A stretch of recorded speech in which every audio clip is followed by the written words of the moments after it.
Welcome to Newswire Daily. We begin with breaking developments in the Middle East, a moment long awaited by millions.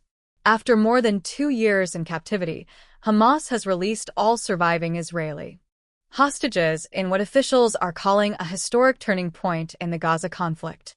On October 13, 2025, Hamas freed the 20 remaining Israeli hostages still alive, ending one of the most painful chapters since the 2023 attacks. The release followed months of back-channel diplomacy and was brokered under the broader Gaza peace framework led by the United States, Egypt, Qatar, and Turkey.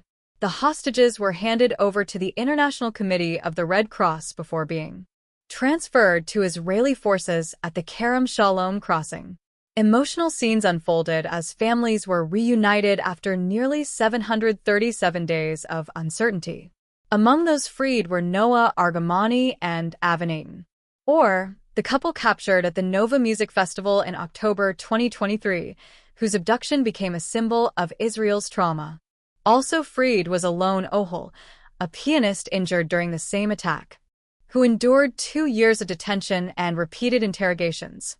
In return, Israel has agreed to release about 1,900 Palestinian prisoners in several phases over the coming weeks as part of the hostage-prisoner exchange agreement.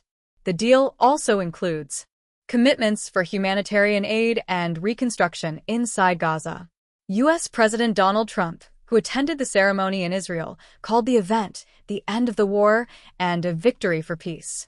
Egyptian officials praised it as a humanitarian breakthrough, while international leaders welcomed the move as the first real test of the Trump declaration for enduring peace and prosperity signed in Egypt a day earlier.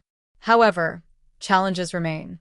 The bodies of 28 Israeli captives who died in Gaza are yet to be returned, and questions linger over how Gaza will be governed after the ceasefire.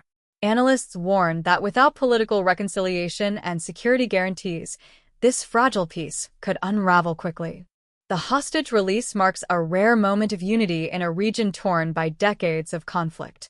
Yet it also reminds the world that peace is not built on signatures or ceremonies alone, but on trust, justice, and the hard work of rebuilding lives after war.